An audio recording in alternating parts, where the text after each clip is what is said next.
can't establish the identities of the perpetrators, then you have a serious problem in your criminal inquiry. And raising this question is not about raising conspiracy theory. It's really just about criticizing the absolutely ridiculous nature of the criminal inquiry and the fact that they have no idea who carried out these attacks. Then the fundamental question in a criminal inquiry is who did it?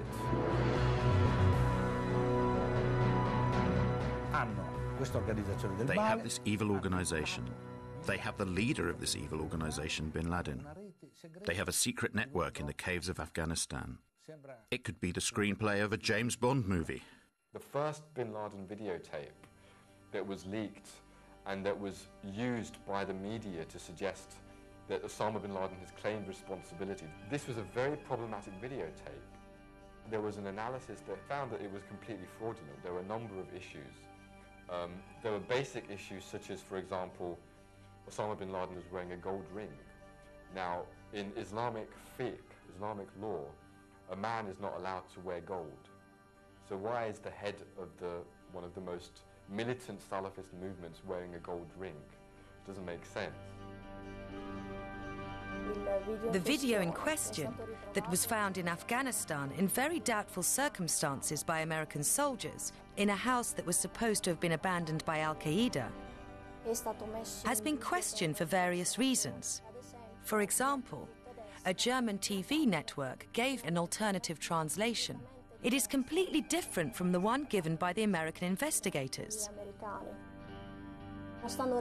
They are not apparently claiming a role in the 11th of September attacks, but they are simply talking about what happened on September the 11th. Many of the other videos of Osama bin Laden have in fact a person speaking and an audio track that does not correspond, or that corresponds very little, to what his lips are actually saying.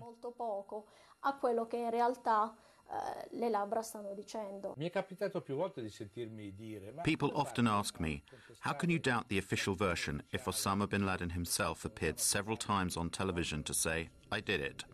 So I will tell you a little story. However, I can only tell you this story as I am unable to show you anything. We cannot show the images we do have because the owners of this material refuse permission for you to see them.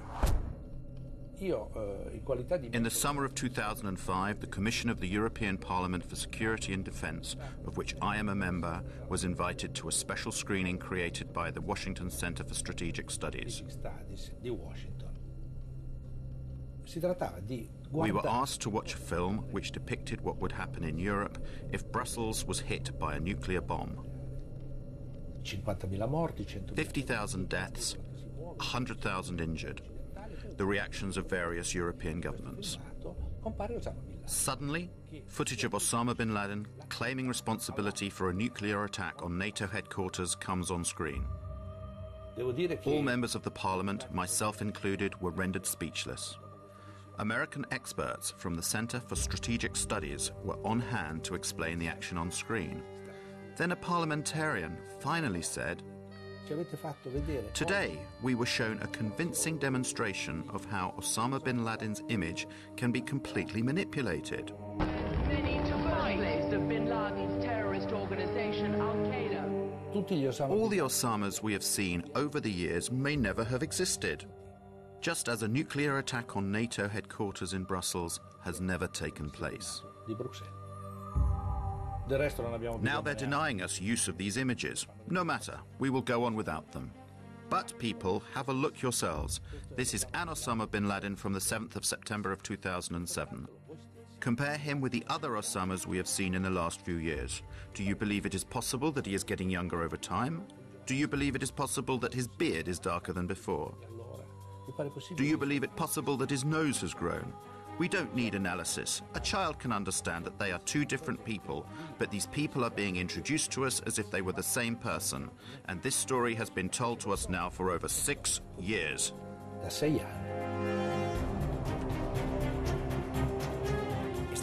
Did bin Laden organize the attacks of September the 11th? And if so, did he do it alone or with someone else? At this point, we must explain the origins of Al-Qaeda. Al-Qaeda è stata fondata. Bin Laden founded Al-Qaeda in 1989 at the end of the war between the Soviet Union and Muslim guerrillas in Afghanistan. E guerriglieri islamici in Afghanistan. It was after that war and not for that war. So who or what were all those Muslim guerrillas supposed to fight? What did Al-Qaeda mean at that time? And this is very interesting. We'd have to go to Robin Cook, the late Foreign Secretary. In the Guardian article, he confirmed that Al-Qaeda was a term that was invented by the CIA, and it had been invented to designate a database of Mujahadeen that were recruited and trained by the CIA. And he's right, because the Arabic word for database, you just have to add this word. It's Al-Qaeda Ma'lumat. Al-Qaeda means the base, and Ma'lumat means data. Together it means database. Al-Qaeda is fake. Al-Qaeda is not an organization. Al-Qaeda is only a label. There is no organization like Al-Qaeda.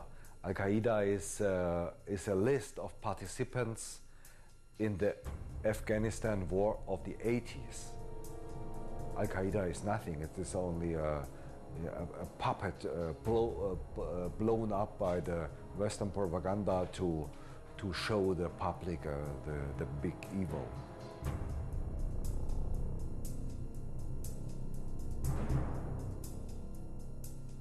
I was chief of the visa section at the American Consulate General in Jeddah between September 1987 and March 1989.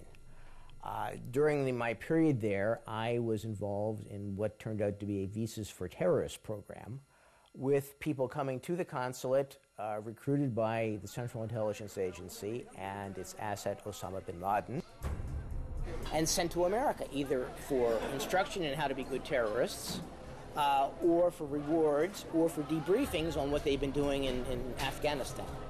I assume it was simply on how to blow things up, shoot things down, and overthrow governments. After the Cold War, their connections with Al-Qaeda proliferated, multiplied.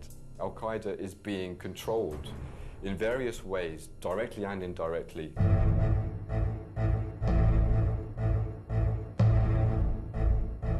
Systematically, Al-Qaeda has been used in various theatres of conflict. So from 1992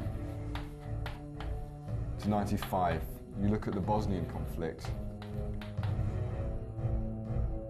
I believe that the American government was working with various Arab and Muslim organizations, whether it was Al-Qaeda or whether it was people that became Al-Qaeda, to be trained, to be armed, and to be sent to the Balkans to overthrow Slobodan Milosevic and anybody allied with him.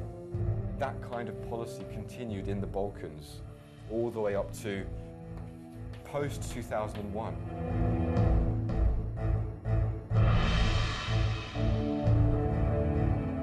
American Secret Services, who only delivered weapons during the war, after the war also engaged the jobless Mujahadeen on their own payroll. That is a proven fact. There are a lot of testimonies of Mujahadeen before German courts. They were hired by subcontractors of the Pentagon, namely the private contractor MPRI, Military Professional Resources Incorporated.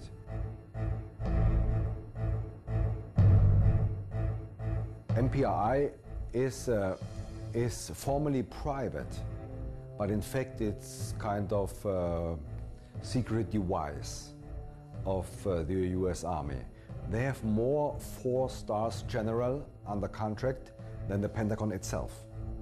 If the Pentagon wants to do some dirty job and thinks they cannot get the money and they cannot get the approval of the US Congress, they give the job to this private company.